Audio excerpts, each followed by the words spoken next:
Welcome to Barn Banter, the podcast by Horse Illustrated.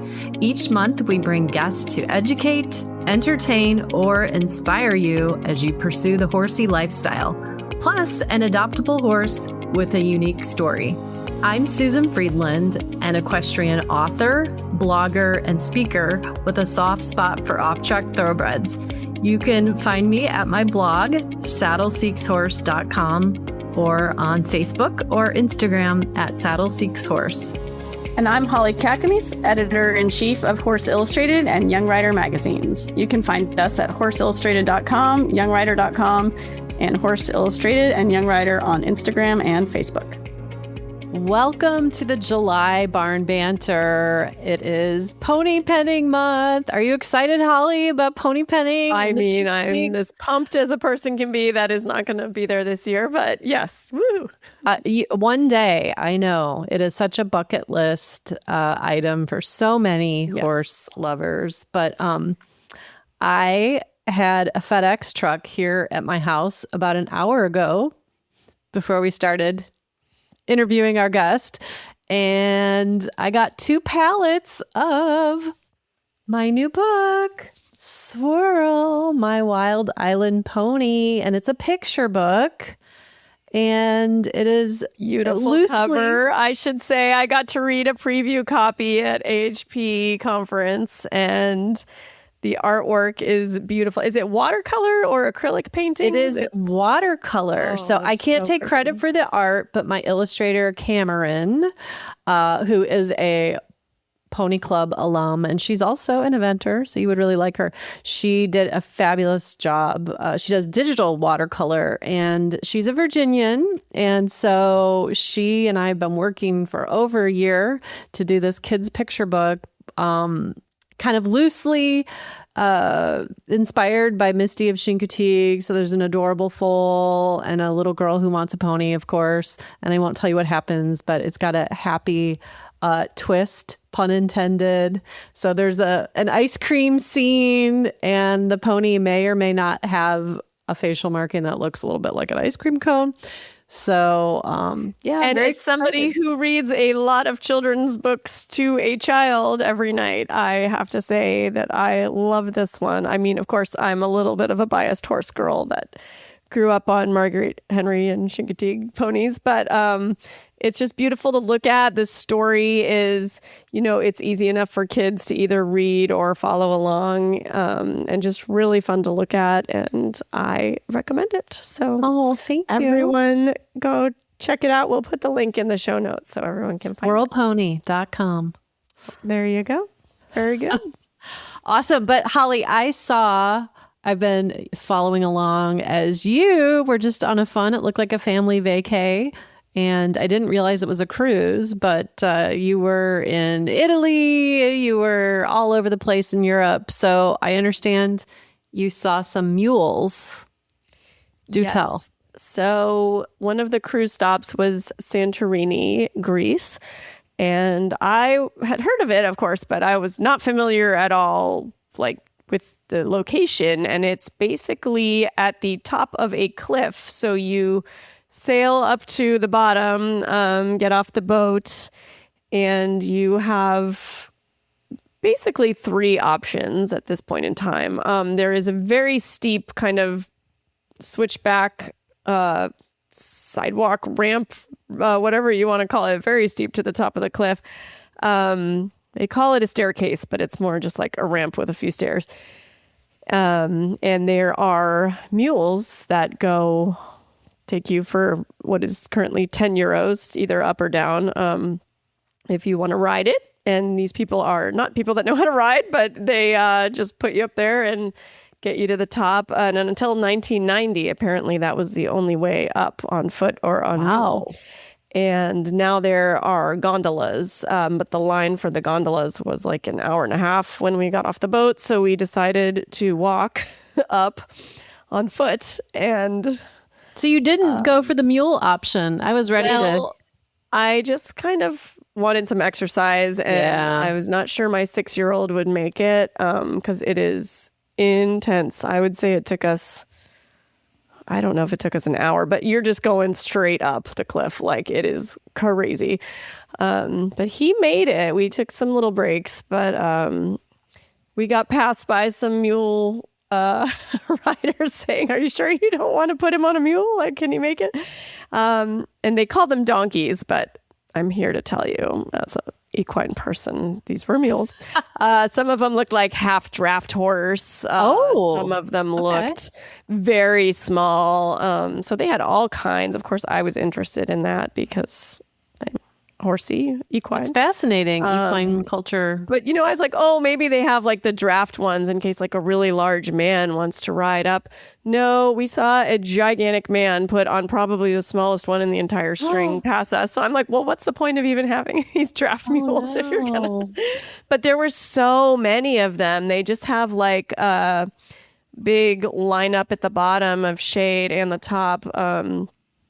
And I'm guessing they get water when they get to the top because it is a hard hike, even if these mules are fit. But there were so many. There had to be 50 or 100 of them. I couldn't believe how many there were. So what's the view like up at the top? Then what is the view?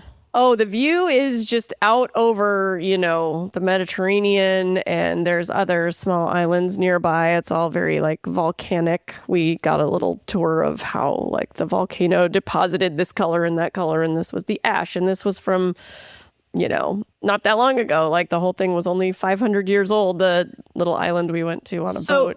Is this the place where you see on like, travel brochures or like where all the homes are white and all the roofs are blue? Is this? Yes. So know what is so funny about that? Every like souvenir, tchotchke, keychain, towel, pair of socks that had like the Santorini white houses, into the cliff with the blue roofs, they are not blue anymore. The two buildings that are in every single picture of Santorini with the blue roofs are not painted blue anymore.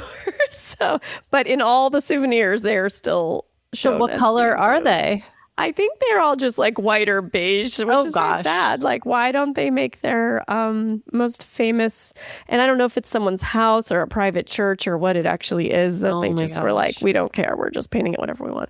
Or if blue is too hard to maintain and it got faded. I don't know. But I was kind of very sad that it wasn't blue for my pictures that I was taking, but whatever, Well, that's what Photoshop's for, Holly. And I know you know how to use it. So, well, yes. But the mules are also prominently featured in all of the souvenirs and trinkets. It's like the thing, even though there weren't that many tourists, like to my, what I would consider a lot riding up. It was mostly just a few people, and a lot of people just wanted to take those gondolas. There was nobody walking up. We were the only people on foot. Oh my gosh. Coming down on foot, but we were the only ones going. So this reminds me of back in the day, for our listeners of a certain age who may have watched Brady Bunch. There was an episode where the family was in the Grand Canyon and they were going to do the mule ride. And Alice, the housekeeper, got on the mule and then like put the wrong foot in the stirrup, and then she was on the mule backwards, and she was like, where did everybody go? And I don't know why that scene has stuck with me, but I don't really remember that episode. I remember when they went to Hawaii because I don't know if I'm of a certain age, but I watched the reruns like religiously as a young person. Yes. And was she in her like blue housekeeper uniform? Probably. Yeah. No, she might have had on some jeans and maybe a gingham shirt. I'll have to look it up and I'll send it to you after the show. Okay. But speaking of, I have an excellent segue. Oh, okay. So who else rode a mule into the Grand Canyon long before Alice? Tell us, who was it? Marguerite Henry, while she was researching for Bridie of the Grand Canyon. Awesome. And our guest, Kendy Allen, who is the founder and coach of the Chincoteague Pony Drill Team, actually became friends with Marguerite Henry. And so our listeners are going to love hearing that part of Kendy's story. But Kendy is a very exciting person, and she is a horsewoman with amazing stories. And if you happen to be going to Chincoteague to see the Wild Pony Swim this year, the drill team is doing a number of meet and greets and performances. So I know Kendy will share a little bit, but she has an open house at her farm, which is maybe about a half hour-ish off the island, the Tuesday of Pony Penning Week. But listeners, you are going to fall in love with Chincoteague ponies and definitely get a kick out of meeting our friend Kendy Allen. Horse Illustrated is thrilled to partner with Unicorn Trails to give away one trip of a lifetime to Yellowstone Ranch in Wyoming for a 4-day, 3-night riding vacation. This is a fabulous adventure for anyone who loves horses and wants to experience the beauty of Wyoming. The Western Ranch is situated along the scenic Shoshone River. Don't miss your chance to win. Visit horseillustrated.com/Yellowstone-ranch-giveaway to enter between July 1st and July 31st. Includes one standard single cabin. Dates subject to availability. Kendy, we are so happy to have you here on Barn Banter with us because we want to learn all about the Chincoteague ponies, the drill team, and hear your fun stories of a life really with horses and Chincoteague ponies in general. So thank you for being here with us today. Thank you. It's a pleasure to be here. Okay, so I know that you are the visionary behind the Chincoteague Pony Drill Team, and we're going to talk about that quite a bit. But I would love to know just more about Kendy Allen, the horse lover, and like where you are, the horses in your life now, horses from days of yore. Like, how did you get into being such a horse fan? My parents always told me that my very first word that I ever said was horse. And not mama, not daddy, horse. And that my first complete sentence was, I want a horse. And coming from a family that didn't have horses, didn't believe in horses, didn't like horses or anything else, I had to wait until I was 13 to finally get my own horse, a quarter horse mare named Dolly Dimples. How's that for a name for a horse? My father bought her for me with a bridle. I hauled her a lead rope and said, you're on your own. So I learned to ride bareback before I could afford a saddle. And I think my parents waited years for me to outgrow it, and I never did. And I just went on from there. After I was married, I had several more horses added to the herd. When the kids came along, we started them on Shetland ponies. And the rule on the farm has always been, if you can't saddle it yourself, if you can't get on it yourself, then you're not allowed to ride it. So we were really looking for a large pony that would fill out before they were going to horse size. We happened to be down on vacation in Chincoteague in 1989, I believe it was. And we went to the miniature pony farm to see the descendants of Misty that they had there. The man had a sign up that said, ponies for sale. And of course, if you're a horse lover, you have to ask about the ponies for sale. And after he'd shown me all the foals, I just asked him, I said, is there anything else? And he kind of stood there and scratched his head. And he said, well, I've been thinking about selling Misty too, the granddaughter of Misty, the daughter of Stormy. She was 13 years old, totally unbroke, had a reputation of being a rogue because she would kick her stall door off and bite and kick people. A lot of this was due to the fact that people would reach into her stall and try to take out pieces of mane and tail as souvenir, and she did not like that. So we ended up buying her, took her home, and gentled her to ride at age 14. And she went on to become a pony hunter champion up in Pennsylvania, where we lived at the time, and was one of the best horses I have ever owned. And we thought, wow, if one Chincoteague's like this, what are the rest like? And that was the start of the journey. And since then, there's been more than 100 Chincoteagues that have come and gone here on the place. We now live down near Chincoteague, about half an hour away, near Bloxham, Virginia. And we have a 100-acre farm. And right now on the place, there are 25 Chincoteague ponies, with a couple spread out all over the country. So we have the largest herd of Chincoteague ponies off the island. That is incredible. And a question. So with Misty too, I assume you had always been a fan of the Misty book and Marguerite Henry. Is there anything else we should know about that? When I was in grade school, I would go down to the school library every week and ask the librarian to find some horse books for me. And when I was in third grade, she handed me Misty of Chincoteague. I couldn't even pronounce Chincoteague or Assateague, and the first time I read the book, I skipped over those words the whole way through the book. But I loved the story. Then I fell in love with Marguerite Henry's, all her books, and read just about every single one of them, the horse ones and the non-horse ones. And after we got Misty 2, as we call her, Misty the Second or Misty 2, I wrote a letter to Marguerite Henry and sent it care of her publisher, wondering if it would ever get forwarded to her, that we had this descendant of Misty, and I wanted her to know how much we loved her and everything else. Lo and behold, I got a phone call from Marguerite Henry, who herself called and wanted to know all about the pony, and it was the start of a wonderful friendship. And when she was working on a book, she would call and want to talk to my daughter, Kara, who was about 6 to 8 years old at the time, and ask her opinion on how a child would react to this situation or that situation. The problem was we lived in Pennsylvania at the time. Margaret Henry lived in California, and she liked to write in the evening hours.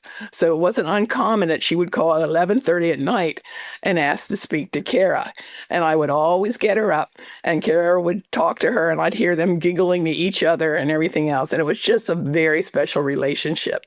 A fun fact is that love of reading inspired your career. So I don't know if you want to tell us, you're retired now from your official career. You wear many hats though, so it's not like you're retired sitting in the easy chair. But what was your work? I went on to become a school librarian, and to me, it was the best of both worlds because I could tell my students how reading got me started in my love for life with horses, and that no matter what their love for life was, whether it was a sport or horses or anything else in that reading was the key and could inspire them to read that way. I was a school librarian for more than 40 years. I have since written several children's books that are out there, and one book on foal training for Chincoteagues. And I've just been very blessed with a wonderful life.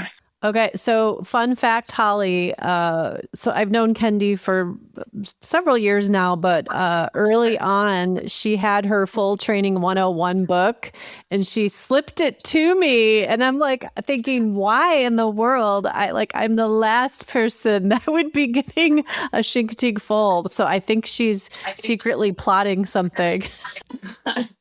There's always hope. Yes. Okay.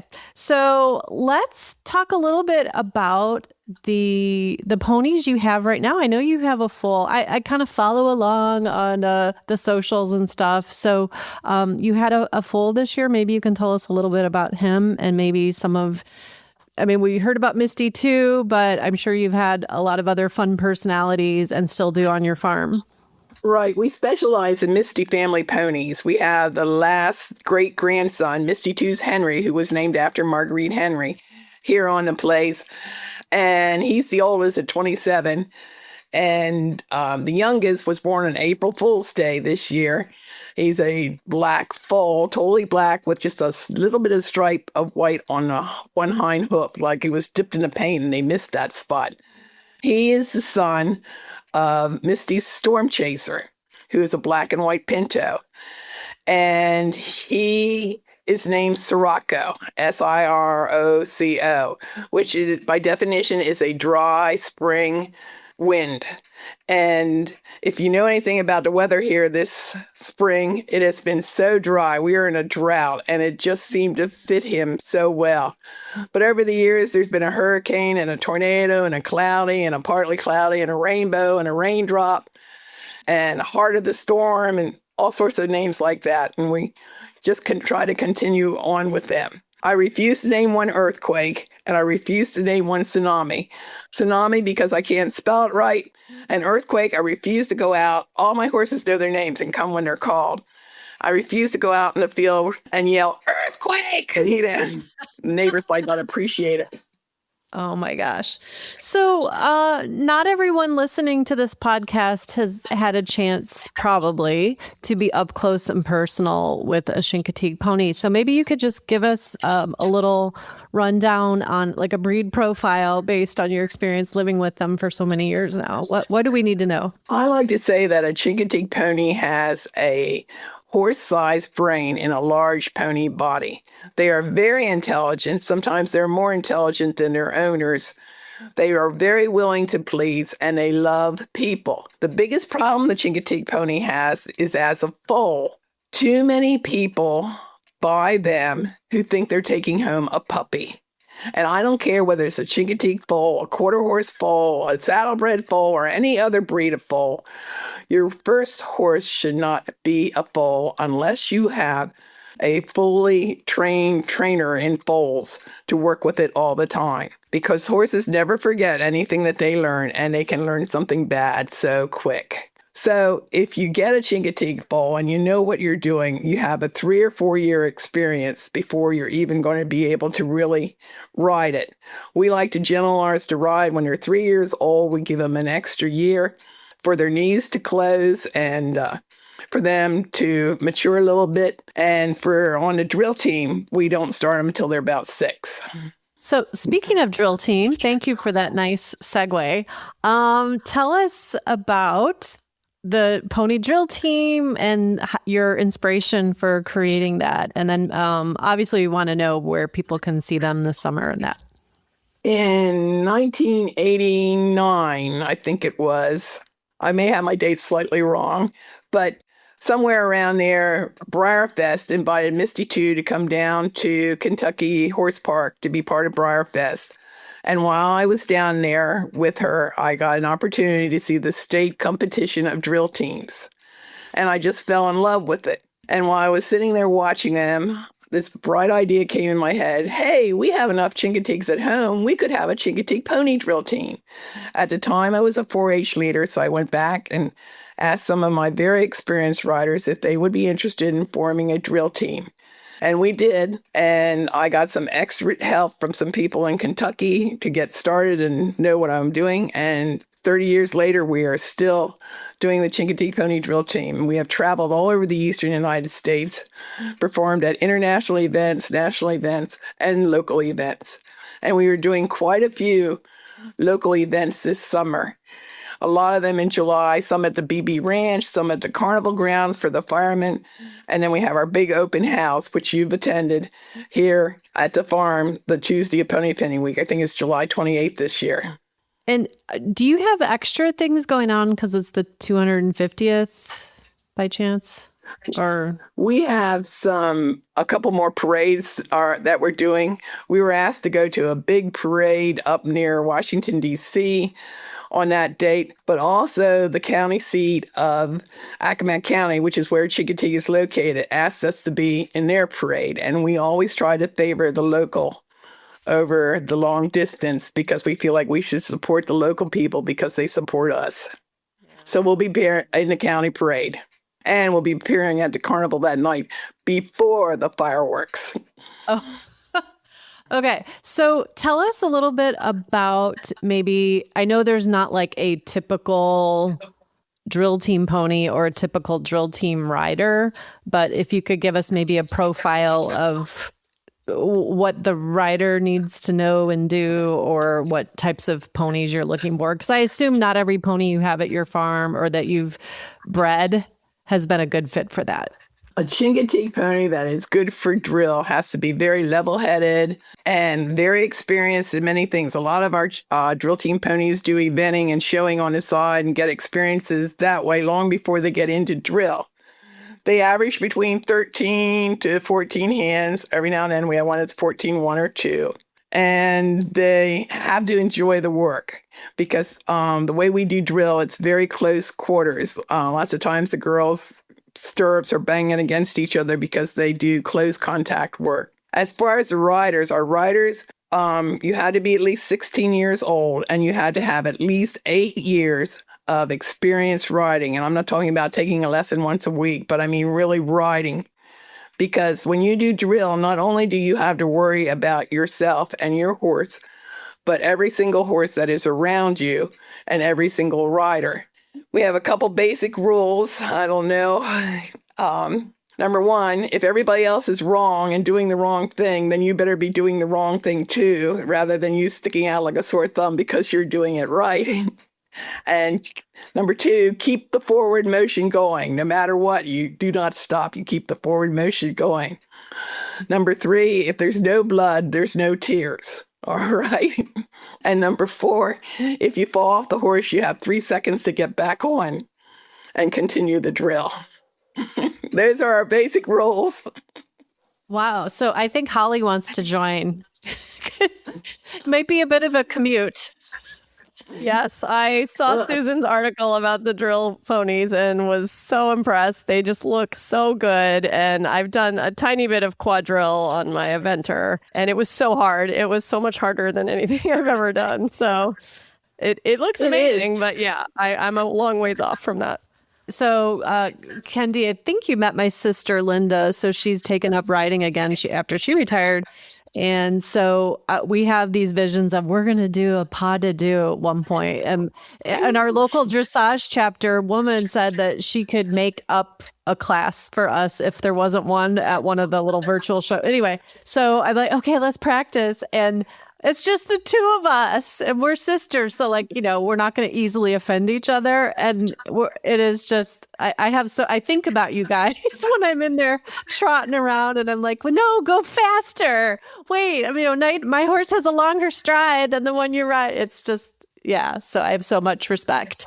It is. And like right now, one of our artistic drills actually has, horses going in opposite directions, and some of the horses are walking, some of the horses are trotting, and one of them is cantering in the opposite direction as the other 3. And that takes a good horse to be able to do that, because horses are animals that like to do everything together, and for them to be able to do those different things, they're very good. And like I said, Chincoteague ponies are very good ponies. Okay, so you guys do such, flawless performances. And even, I think recently I was checking out YouTube from your Briarfest. You guys did a bunch of shows at Briarfest last year. So I encourage people to look for that.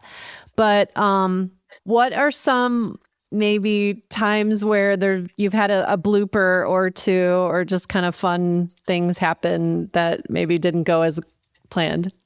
Well, the most famous one happened down at the Kentucky Horse Park. It wasn't part of Briarfest, but we were performing for the park. And a photographer leaned over the fence to take pictures. And the girls were riding without bridles and doing the drill. And he held the camera right in front of Thunderstorm's face.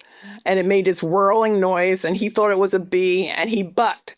And he bucked Lacey off. And she got up right away, but by then he was gone, and he had come running over to the fence where I was standing, but I couldn't grab him because there was no bridle or anything on him. And the rest of the girls continued on with the drill. And before I could figure out what to do, Thor looked around, saw the drill was continuing on, bolted back, got in his proper position, and finished the drill entirely without the rider. Amazing. Which proved my point that, the horses are smarter. Oh my gosh. That's amazing. Okay. So now let's talk a little bit about the wild ponies. Cause I know when you and I have chatted before, you were saying like with your 4-H students years ago, you wanted them to see like the wild ponies and see how sturdy they were, and just know that like maybe we baby our own domesticated horses a bit, and that. So maybe tell us a little bit about the wild ponies, the ones that people think of that are roaming freely. And I think you have some funny stories about different groups maybe that decided they wanted an earlier or a later pony penning week. I truly believe that the origin of the ponies was with a shipwreck back in the late 1500s. I truly believe the roots go back there, and I feel like now that they started DNA, some of that has been proven. In the 1800s, there was no bridge to Chincoteague or anything. The only way to get there was by boat. And once a year, the tax man would come over, and he would tax you by how much livestock you had. And when they would see his boat coming over, there was a mad rush on Chincoteague to get all their livestock over on Assateague so that you would not get taxed so much. And some of the horses, I am sure, were never caught once they went over there on Assateague. It's a wild, big island. And that added to the hybrid vigor of the ponies so that they developed into their own breed. Only the strong survived, and they have continued on. Then I believe it was in the 1960s, the firemen started introducing ponies to from outside, such as an Arab, a Morgan, a quarter horse, and different ones like that. And that has added to the hybrid figure. They manage what stallions are there and how many stallions are, but it truly is a unique breed. One of the best stories I ever heard was one year when they went to swim the ponies back over to the island when the auction was over and everything. The cowboys took them down the road and put them in the water, and they started to swim across. They got about halfway across, and the lead pony thought, why do I want to go back to Assateague? I got good hay and everything over at Chincoteague. So he turned around, and all 150 ponies followed him, and he came back to Chincoteague. Now, when they got to the ground on Chincoteague, they scattered. And it took the firemen 2 hours to round them up and get them back to the place where they were supposed to depart. So the firemen pushed them into the water again. You remember I said Chincoteague ponies are smart? Well, if it worked the first time, it should work the second time, right? So they went out about halfway out and turned around and came back and scattered. About 4 hours after this first incident, all the wild ponies showed up at the carnival grounds again to get a well-deserved rest because they had been running all over the place and the firemen were afraid that they were too tired to swim. Meanwhile, the firemen got a whole line of boats up to make a channel across so that finally the third time they took them across, they went back to their island and stayed. I think that is hilarious. I know sometimes during the year, some of the ponies will swim across on their own and wander down the streets of Chincoteague. They're very smart. They do what they want to do.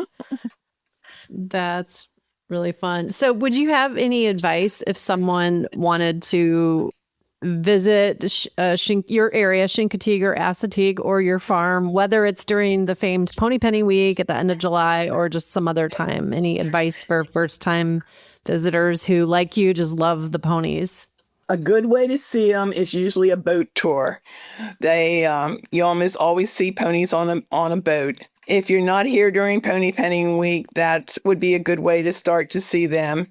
Walking over the island and take plenty of bug spray because this is a wild island. It's not controlled, with chemicals or anything. And you can see them sometimes. It is very important to remember that these are wild animals, not horses that you want to go up and pet and get real close to. I've seen people over on Assateague do things with the wild ponies that I would not do with my ponies here that have been domesticated all their lives. People just don't know enough to stay away from the back end or try to pull mane hairs or anything else like that. There have been some pretty sad stories where people have gotten kicked in that. So see a tour. If you're here Pony Penny Week, or if you're thinking about getting a foal, you want to do your homework ahead of time. The least important thing about buying a foal is its color. And that's usually the number one thing that people want, whether they want a solid or a pinto, and there's about 50% of each. But most people don't realize that you can tell how big a horse is going to get by eye measuring the distance between the ankle and the knee, that bone, that cannon bone, does not grow. So if it's a longer bone there, then it's going to be a bigger pony. If it's a shorter bone, then it's a smaller pony. So you can tell some with that. Watch it around its mother, because most foals get their personality from their mother. They get some of their instincts from their father. And if they're one that is known to be a little more fiery or show a little more of that type of temperament, then the foal will probably have it too. And then, Kendy, if someone does go this year or another year and they do get a foal, I understand you have a little side gig where you can help people, because it's one thing to get a domesticated foal for a horse owner, whether you've, had horses in the past, but a completely different thing for a previously wild pony. So maybe speak to that for a bit. The drill team and I will take in a select number. We do not, we never take in more than 10 because we want to give each foal individual attention. If you buy it and you want it halter broke, if you want it gentled enough so that it could learn to eat grain and eat hay. Like, one of the things that most people don't realize is that when you get a wild foal, you had to put their water bucket on the ground because they are not used to drinking water that is 2 feet, 3 feet off the ground. And, how to introduce those things, how to get them used to people. And we can take the edge off of them. We've had foals that have stayed for a week that are just, getting a little bit of an acclimation before they go to their new home. And we've had some that have stayed 6 months and more that have been worked with and trained with. Last year, we had 2 different people who donated a foal to the Chincoteague Pony Drill Team. And they're yearlings now, and someday we hope to see them riding with the drill team. But that was a very special thing for people to do that. And what are their names and what do they look like? Their names are Leah Valkyrie. I'm going to try spelling that one in a hurry. Who is a Bay Pinto filly. Very cute. Kind of has a slightly Arabish head. And then there is Lindy Bug, who is a colt, soon to be a gelding, who is a solid bay. And they're both out of the same stallion. It's very unusual. And he's a good stallion. And don't ask me his name right now because I can't think of it. Well, there's so many. Kendy, we are just thrilled to have you here. And I wasn't sure if Holly had any last minute questions about when she comes to Chincoteague down the road, but we'll definitely want to know where people can connect with you. But it looks like Holly's going to say something. Yeah, I was just going to say Susan has definitely gotten me completely obsessed with coming out to see the pony swim, and her drill team article just really showed that the horses look so athletic, and they are very athletic. Loved their builds were just like, oh, you could just jump on this horse and like do something. It could jump. It could. I'm a fairly small person, so I've always been interested in having a pony someday. So I was just like, oh, this is the perfect horse for me. So I need to control myself and not go buy a foal.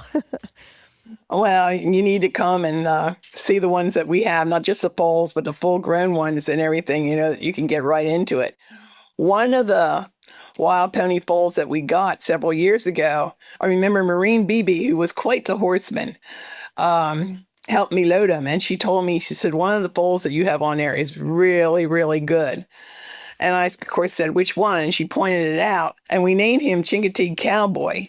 And he went on to be a pony eventing champion. He could jump 4 feet. He was 14 hands tall. He could jump 4 feet. But he was so versatile. He was the first Chincoteague pony that ever did a sanctioned rodeo barrel race. And out of the field of 25, his first time in, he placed 8th. So we were very happy with him. Wow. So yeah, they are look athletic and fun. So, and I'm glad to hear that they have such a great personality, because a lot of people are just like, oh, ponies, they're just naughty, but they sound like they're really good riding partners too. So, well, I should tell you this. We do a tree lighting for the town of Chincoteague every year. And the ponies are kind of the highlight of the event, I think. But when it's over and we were getting ready to load the horses back, a man came up to me and he said, I know this horse that you're holding. And it was Heart of the Storm that I was holding. And I said, oh, really? I said, her name's Heart of the Storm. And he goes, no, that's not her name. He said, I saw her over in Assateague with her band this afternoon. He goes, when you need ponies for the tree lighting and in parades, you just go over and grab whoever you can and then ride them and take them back. And I finally just said, whatever, But that is a lot of the public's perception of what wild horses are, that you just can get them and do whatever.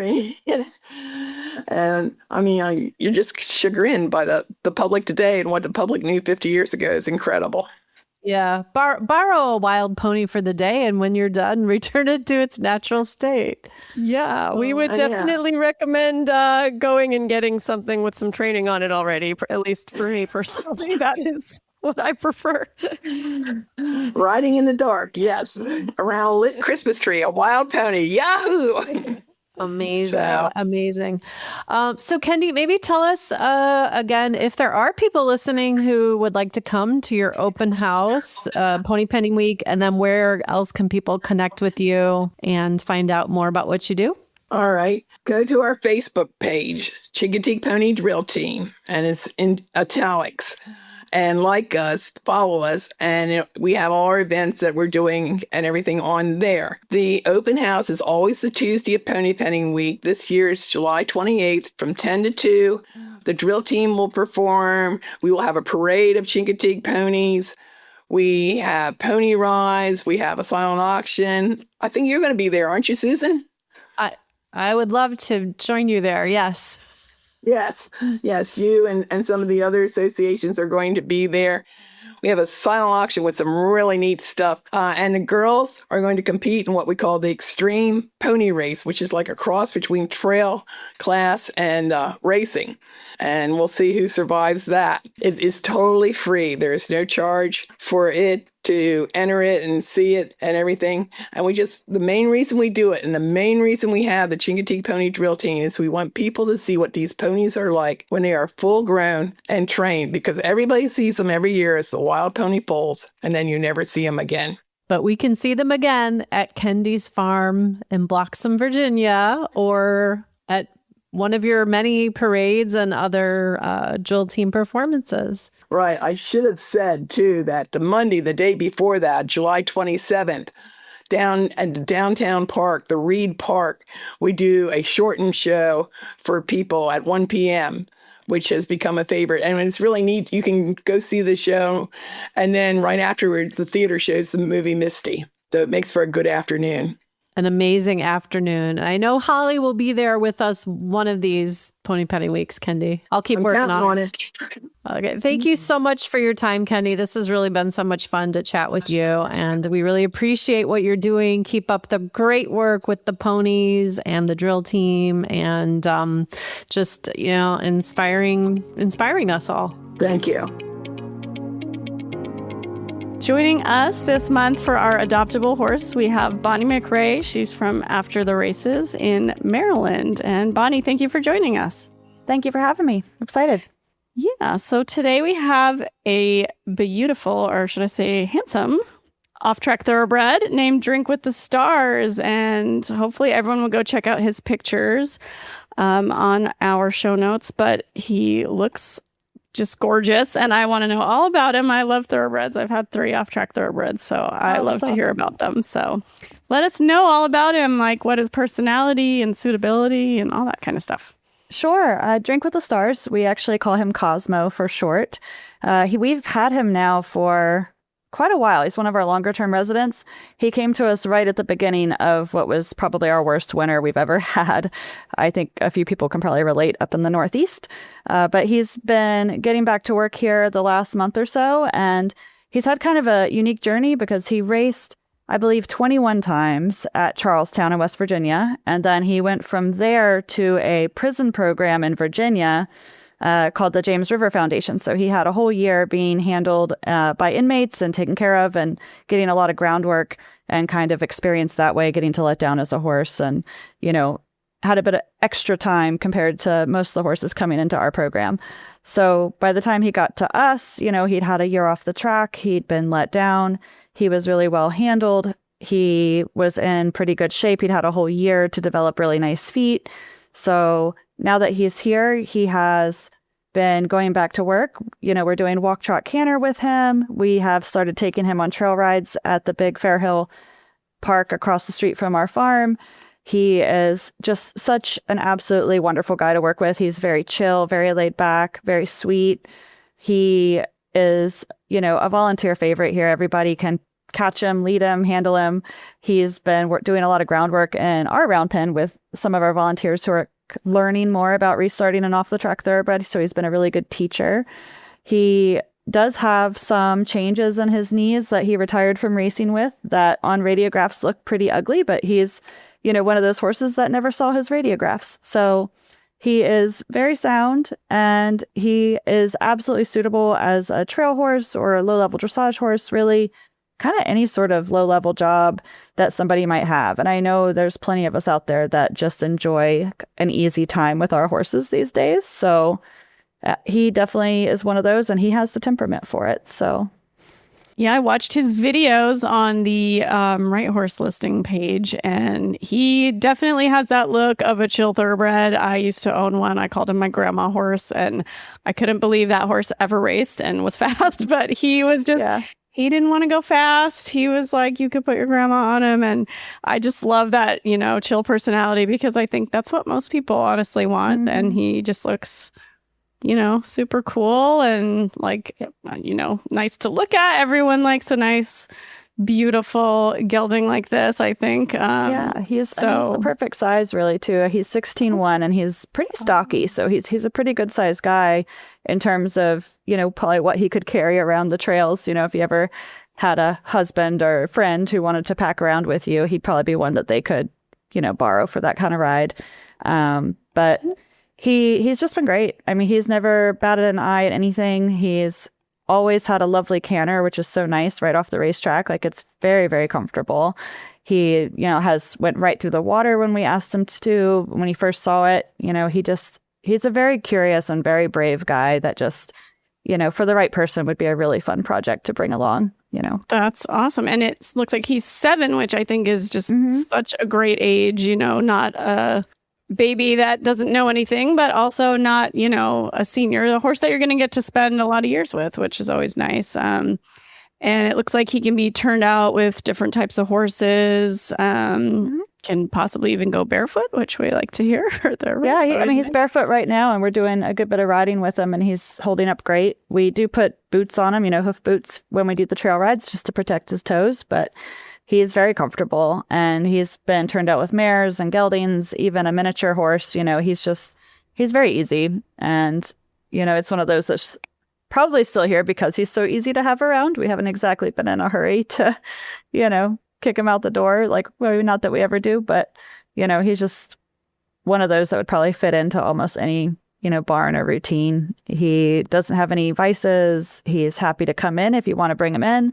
We often leave our horses out. We do night turnout and frequently leave horses out even, 24 hours a day over the weekends and things. And he's used to that. He's pretty much ready. So sounds good to me. And I think, there's just a lot of people that I know that would just love a horse like this. So hopefully this will help connect him to his perfect home. So next thing I want to ask you about is after the races. So I'm not sure if we've had you guys on before, but obviously from the name, sounds like you specialize in off-track, I'm guessing just thoroughbreds, but tell us all about how many horses you have, what cities you might be close to as far as coming for a visit, and just everything like that. Sure. After the races, we are, in fact, a nonprofit that specializes in off-the-track thoroughbreds specifically. We typically take horses directly from the racetrack when they're done racing. We call ourselves a rehabilitation and adoption facility because we really believe that all these horses are in need of some or will benefit from some rehabilitation of some kind when they come off the track, whether that's physical rehabilitation because they became, they had a career-ending injury, or whether they just need some mental rehabilitation to get some time to be a horse again and, kind of get started again with a new path forward as far as its next career. And we really pride ourselves on our ability to provide that. We've adopted out now over 1,000 horses in the last 15 years. And we're located really conveniently right off of I-95, about halfway between Baltimore and Philadelphia, for those kind of looking at a map. But we do adopt horses out all across the United States. We have horses in most of the continental United States, as well as most of the provinces now in Canada. We even have 2 very, very lucky horses who I'm frequently jealous of that are living in the Bahamas. So, we might be a small organization up here with just 18 to 20 horses at a time, but we definitely, have a pretty good reach, and we're willing to work with people wherever they're from. So. And I love that they are getting that training, like just seeing those videos that you had posted of this guy crossing a stream and going down the trail. It's nice to see, they're getting exposure to things, they're not just going around one ring. Not that that's bad, but, they've got some exposure to things. And this guy looks like he's, he might be green, but he's got some restarting already. So we do. We really do our best to get to know them and play matchmaker. You know, we want to set everybody here up for success, the horses and the adopters. You know, all of our horses have a safety net. They can always come back to us at any time, but we really strive to get that match right, you know, on the first go. So we try to expose them to everything we can. We do a lot of groundwork. We have some great volunteers who love doing the groundwork. We have some really good riders that put the miles on. And like you said, we enjoy trail riding them and doing all kinds of things with them. So, you know, we feel like it's a good start for someone else to take over from. Right, exactly. And then if somebody is interested in this horse or possibly looking through your other listings and applying for adoption or just interested in coming out, what's the best way to see what you have and reach out to you guys? In addition to finding us on My Right Horse, you can also go to our website, aftertheraces.org. We tend to keep everything on both, but on our website, you'll also find our adoption application. There's also a basic inquiry form if you just have some questions, but the best way to get in touch with us is definitely through our website or through My Right Horse to fill out one of those forms so we can kind of have a little bit more information and better, you know, serve you. We do have an application. It's very adopter friendly. It's a very usually efficient process. We try not to keep people waiting too long, and it really just, you know, helps us make sure we help match you with the right horse. So hopefully that answers that question. Absolutely. No, that sounds great. And yes, I would encourage anyone that likes thoroughbreds or is curious to see what is available in the thoroughbred world. It sounds like you guys just have a really good restarting program for them. So I would encourage people to check that out. So Bonnie, thank you so much for joining us today. Thank you for having me. It's been a pleasure. For special rates on Horse Illustrated and Young Rider magazine subscriptions just for our podcast listeners, visit horseillustrated.com/barn banter. Don't be shy. Show us some barn banter love by leaving a review, and you can tell all your friends too.